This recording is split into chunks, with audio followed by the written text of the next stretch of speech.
Assalamualaikum semua. Bersambung lagi di Jalan-Jalan Langkawi Part 3.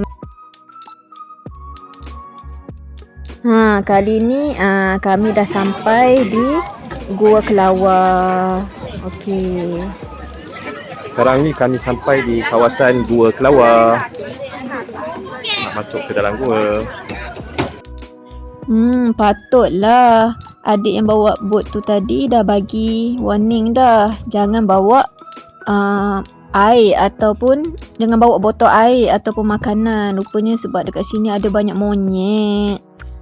Yelah takut-takutlah kan nanti monyet kacau ke yang dan boleh mengganggu keselamatan kita waktu nak masuk gua nanti.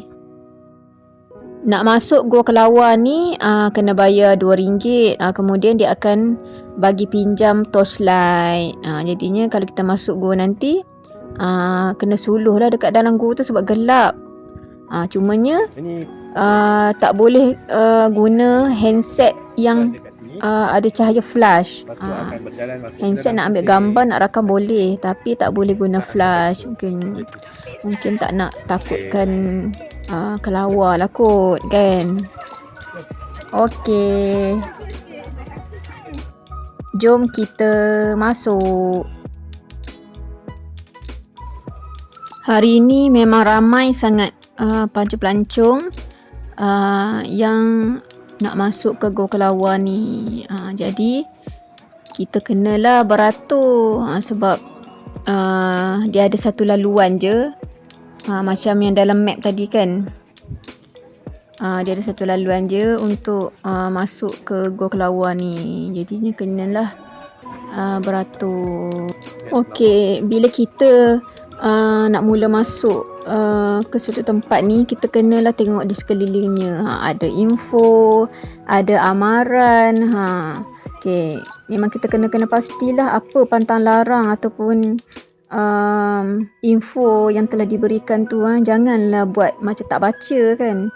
Sekurang-kurangnya kita ada pengetahuan kalau berlaku apa-apa yang kecemasan ataupun yang tak diingini. Okey, sekarang kami dah dekat dalam gua. Oh, rupanya nak masuk gua ni memang kita kena suluh-suluh. Barulah boleh nampak dekat mana kelawar tu bertenggek. Inilah pertama kali kami memang tengok kelawar bergantungan dekat langit gua tu. Ingatkan tak ada kelawar kan. Bila suluh barulah nampak kelawar ni duduk bertenggek dekat sekitar langit gua. Cumanya jangan guna flash pada kamera untuk rakaman ataupun untuk ambil gambar sebab risau kalau nanti kelawar tu rasa terganggu dan berterbangan. Sebab mengikut info kelawar ni pun boleh menggigit orang juga kan. Itu yang kita risau. Kalau dah masuk gua ni dah tentulah tetap juga ada stalaktit dan stalagmitnya dekat dinding dan juga langit gua. Antara adab masuk gua beramai-ramai ni, kita jangan buat bising. Nak jalan pun kena slow-slow ikut giliran masing-masing. Barulah semua orang rasa seronok nak melawat ke dalam gua. Okay, kami dah keluar dari gua yang pertama. Okey, keluar dekat sini bergambarlah dulu. Okey, jalan-jalan sekejap di sekitar Gua Kelawar ni. Jangan lupa untuk jaga beg dan juga barang-barang. Sebab dekat sini ada banyak juga monyet-monyet yang berkeliaran. Jangan sampai kena tarik dengan monyet ataupun kena ganggu dengan monyet.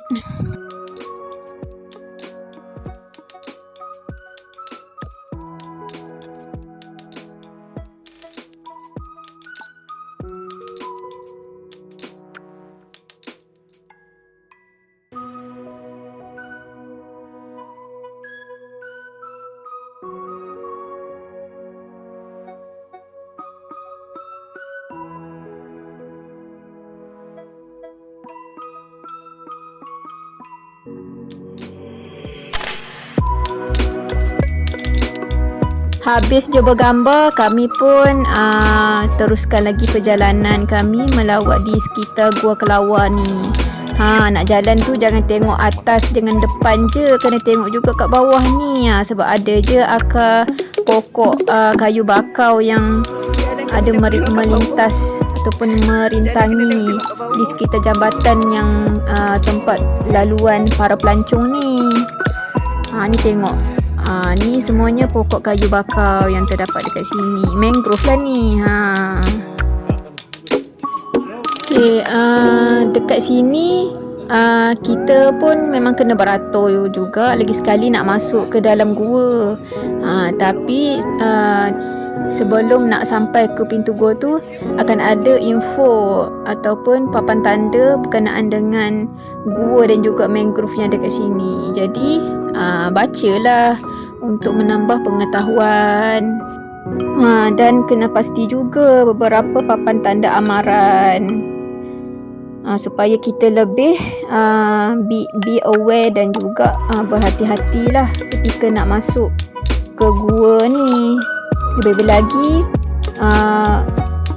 gua yang akan kami masuk ni paras dia tu sangat rendah. Memang kita kena tunduk masuk kat dalam tu dan kena sabarlah tunggu seorang demi seorang masuk sebab laluan dia agak sempit.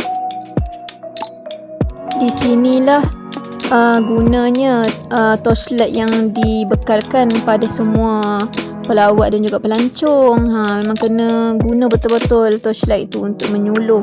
Sebab kita takut terantuk ke kan, tak perasan ada batu ke kat depan muka kita ni. Kan satu kerja pula kan kalau tercedera kat mana-mana kan. Tengok tu nak kena tundukkan kepala. Okey, sampai dekat sini ada tangga yang boleh dinaiki menuju ke atas. Tapi kami tidak singgah untuk naik ke atas. Kami nak teruskan perjalanan di bawah ni. Kalau sebelum ni tangga atas tu ditutup atas faktor keselamatan ataupun mungkin ada renovation. Tapi kali ni mungkin dibuka. Tapi kami tak nak naik lah. Kami nak melawat di bahagian bawah ni. Alhamdulillah, akhirnya kami dah keluar dari terowong yang kedua ni.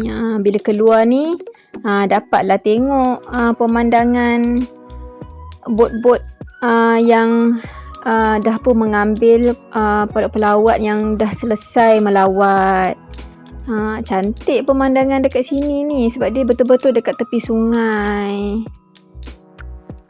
Jadi kami apa lagi, bergambarlah sekejap.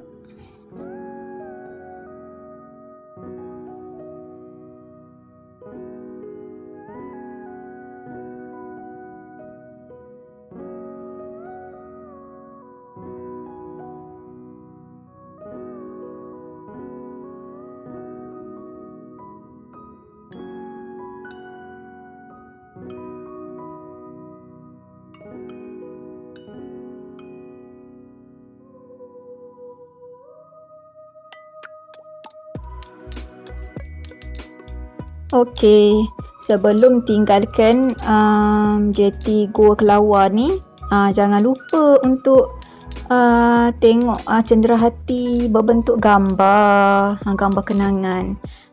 Lupa pula nak bagi tahu. Sebelum masuk Gua Kelawar tadi, sebenarnya ada cameraman yang ambilkan gambar. Kemudian gambar tu diproses menjadi cenderahati. Siapa yang nak cenderahati tu boleh beli. Siapa yang tak nak, tak apa. Bolehlah teruskan perjalanan. Selesai lawatan kami di Gua Kelawar, jadi kami pun keluarlah dari jeti Kelawar untuk menaiki bot kami untuk ke destinasi seterusnya.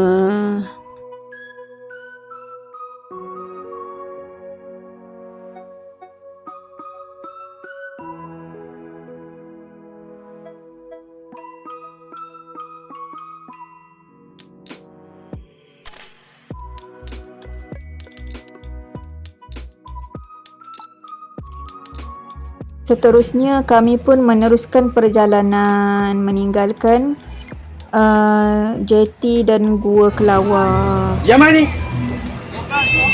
Muhammad. Sebuah bot besar yang pelancongnya tu daripada Oman, Negara Oman. melintasi kami. Menurut kata adik yang bawa bot kami ni, jenis bot yang mereka naik ni memang jenis bot yang mahal, yang ada lagu-lagu, dan lebih tahan ombak. Maksudnya boleh pecut dengan kelajuan yang lebih tinggi dan laju, tanpa memberi ancaman keselamatan kepada pelancong yang berada di atasnya. Bot-bot macam ni memanglah besar, tapi harga dia mahal lah. Okay, sambil-sambil menaiki bot ni, tengoklah sekeliling, pemandangan cantik, dan kalau perasan ada juga macam pelancong yang ada menaiki kayak di sekeliling kawasan yang airnya agak tenang. Sebab itulah adik yang bawa bot kami ni, dia cakap memang kena tengok sekeliling. Kalau ada nampak kayak, memang dia akan slowkan supaya aliran ombak yang disebabkan bot tu tidak mengganggu ketenangan para pelancong yang sedang menaiki kayak. Waktu pun dah menginjak ke tengah hari. Ketika ini kami masih dalam perjalanan untuk melawat beberapa lagi tempat di Sungai Kilim ni. Waktu panas terik di tengah laut ni sebenarnya lebih sesuai jika para pelancong ni pakai cermin mata hitam, supaya tak silau lah pada mata kita. Tapi kalau yang tak pakai pun tak apa, sebab naik atas bot ni tak panas pun kan. Okey, sekarang bot kami sudah memasuki kawasan laut. Jadi pemandu bot ni dia akan speed laju. Jadi apa yang terakam di kamera, itu je lah yang boleh dia buat balik sebagai kenangan. Walaupun minta maaf pada semua, visual ketika bot speed ni agak kurang jelas, bergegar disebabkan bot speed ni terlalu laju. Silap-silap boleh terlepas handset tu. Alhamdulillah, kami pun dah sampai di pekarangan Kilim Geoforest Park. Okey, dekat sini biasanya para pelancong akan singgah sebentar di sekitar sini untuk mengambil gambar. Kiranya ini hentian di tengah-tengah laut.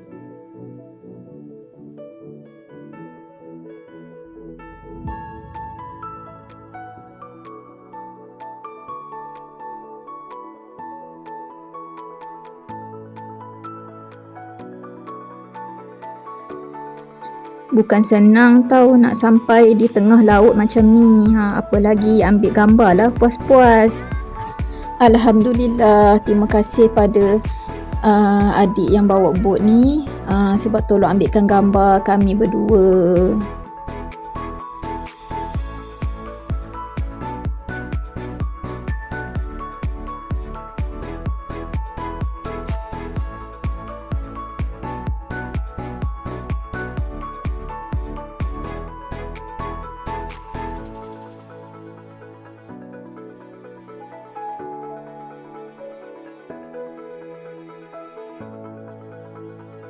Alhamdulillah, selesai bergambar, Kilim Geoforest Park pun kami tinggalkan. Seterusnya kami menuju ke tengah laut semula untuk menuju ke sangkar ikan.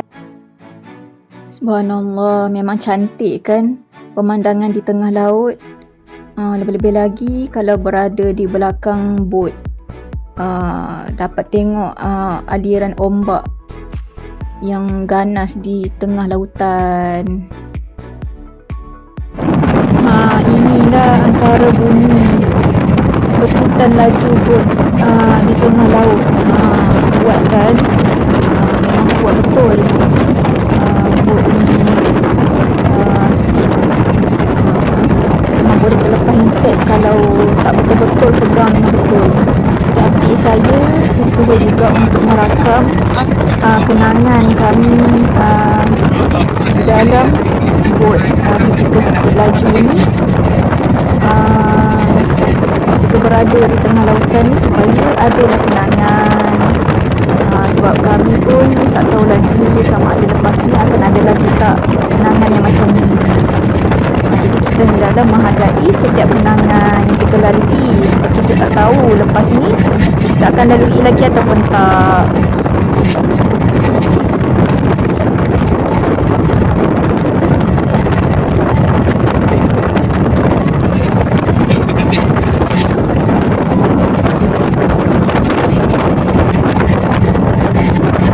Ketika ini kami sedang berpapasan dengan beberapa bot-bot di hadapan kami, yang mana kesan daripada bot di hadapan tu terjadinya ombak di hadapan kami yang memang cantik sangat. Jarang-jarang pemandangan macam ni dapat dilihat, melainkan ketika speed laju bot di tengah laut sahaja.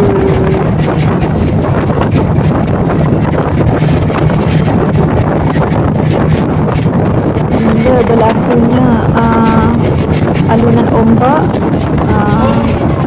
jadi bot yang kita naik itu pun turut melompat-lompat juga. Sebab itulah perlunya kita memakai jaket keselamatan, pakai dengan kemas-kemas. Kita tak tahu kan, mungkin boleh berlaku kemalangan yang kita tidak dijangka, tercampak jatuh ke dalam laut ataupun yang sebagainya. Bila kita berada di tengah lautan yang luas ni, memang akan ada rasa kerdilnya diri ini, dan merasakan betapa besarnya kekuasaan Allah dalam menciptakan alam yang besar sangat ni kan, menjadikan laut yang cantik, pemandangan yang indah, bukit bukau yang nampak dekat depan mata. Semuanya tu menandakan Allah itu maha besar dan maha berkuasa, maha cantik dalam menciptakan sebaik-baik ciptaannya. Subhanallah.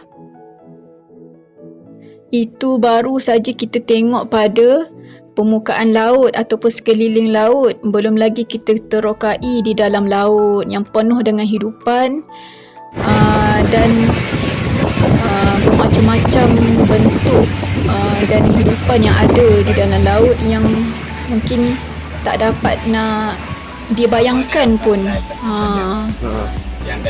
Itulah semuanya yang menandakan kekuasaan Allah dalam menciptakan alam ini dengan sebaik-baik ciptaannya. Allahu Akbar. Okay, sekarang kami dah sampai di pantai Pasir Panjang untuk berhenti singgah seketika, bergambar dan boleh tengoklah keadaan sekeliling. Sebenarnya boleh mandi, tapi kami memang tak bercadang pun nak mandi, tak bawa pun apa-apa perlengkapan yang berkaitan. Jadi kita tengoklah apa yang ada dekat sini. Nanti kita bergambar ke, jalan-jalan ke sekejap. Okey, jom.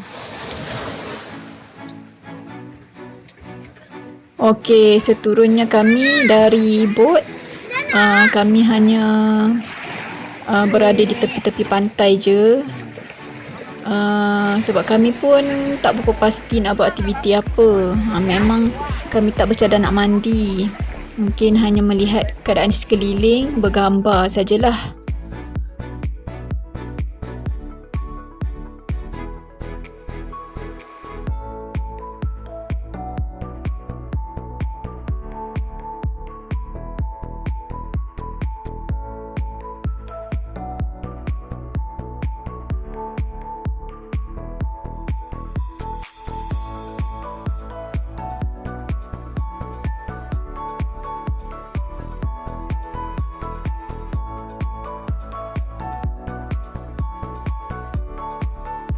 Subhanallah, Menyerahkan pantai air ni memang cantik.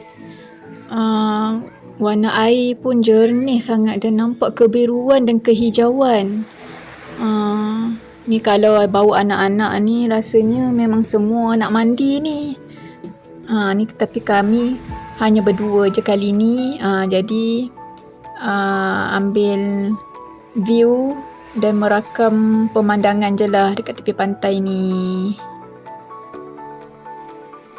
Tengok ni, jernih kan air dia, memang nampak macam warna pasir. Jernih sangat air dia. Subhanallah.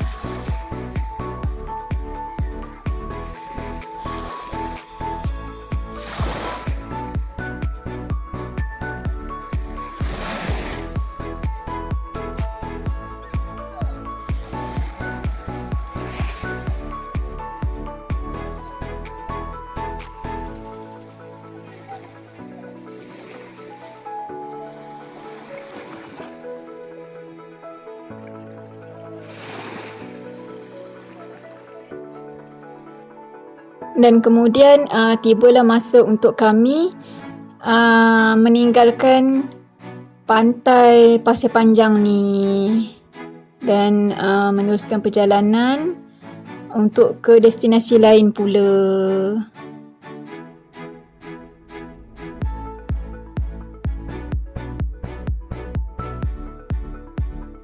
Dan sekarang kami dalam perjalanan untuk ke Sangkar Ikan.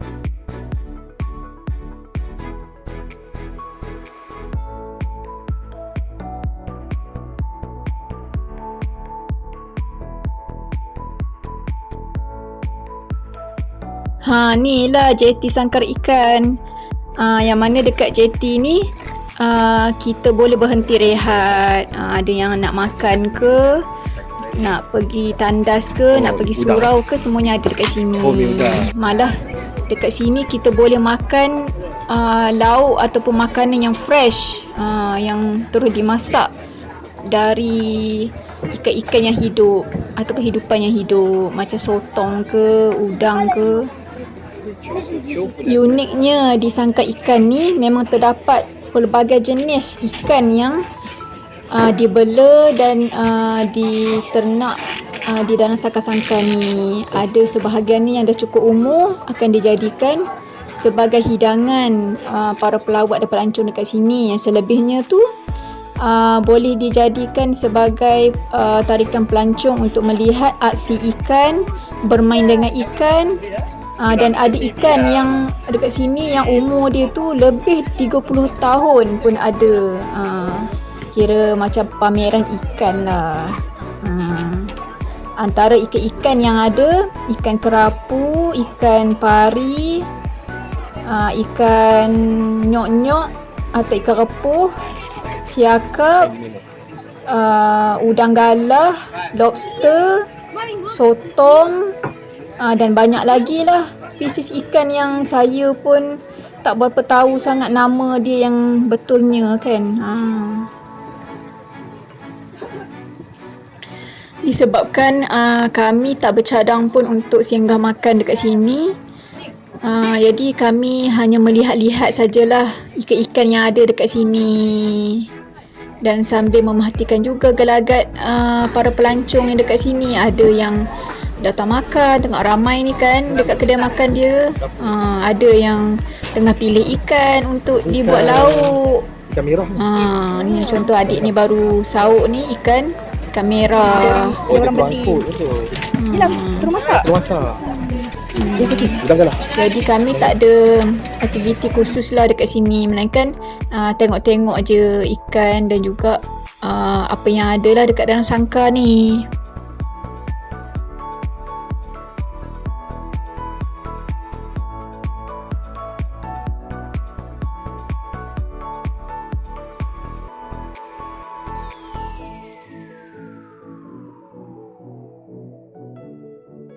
Antara aktiviti terkenal di Sangkar Ikan ni adalah aksi ikan tu membuat pertunjukan, iaitu dia bermain dengan orang yang memberi makanan pada dia. Unik sangat ni.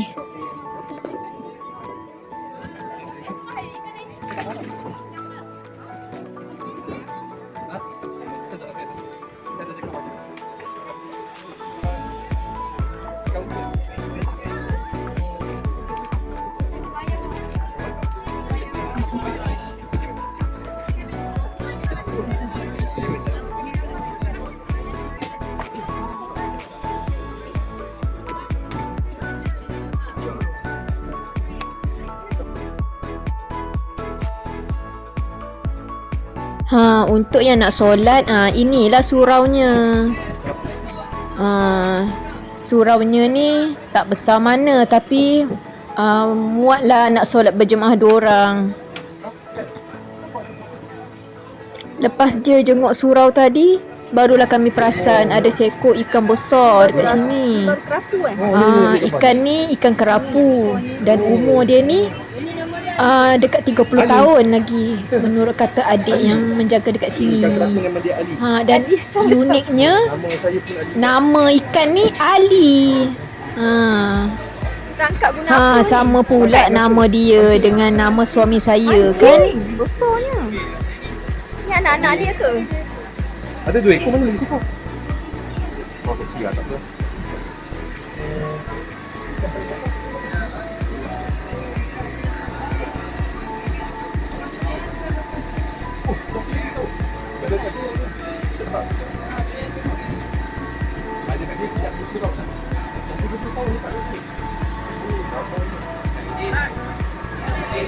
Tiga 30 tahun dah dekat sini.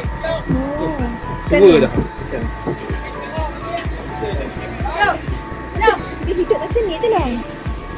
Dia hidup macam ni je lah. Hidup lagi 30 tahun bela kat sini. Allah, kesian dia. Kesian. Lama.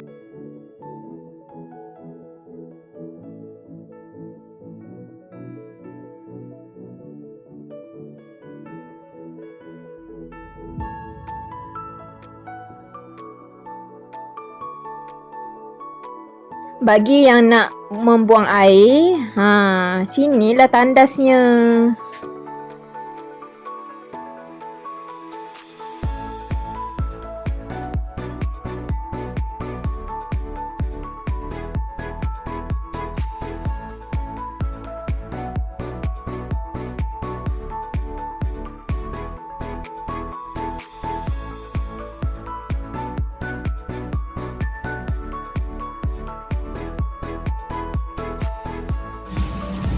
Selesai bergambar, kami pun bertolak semula meneruskan perjalanan. Sedih pula bila dah tiba ke perjalanan terakhir. Di depan kami ni dah sampai dah dekat jeti Sungai Kilim, yang mana tempat kami naik tadi pun di sini juga. Menurut kata adik tu, sekarang ni air dah tengah pasang. Sebab itulah nampak banyak air dan agak tinggi. Kalau sebelum perjalanan tadi air surut. Sedih pula bila mengenangkan, walaupun selama 3 jam perjalanan kami di atas bot ini, tapi banyak betul yang kami dapat pelajari dari kenangan menyelusuri mangrove ini. Segala kenangan di sini akan sentiasa kami ingati. 2 orang boleh buat ambil kulit tu. Dulu kalau dia makan ikan, kalau lupa kawan ambil buang dia 2. Dia 4. Makan bukan boleh guna apa. Betul. Kadang kami ambil makan. Bagi gitu. Tengok gas juga. Dalam macam Cina tak lalu. Buang makan ni.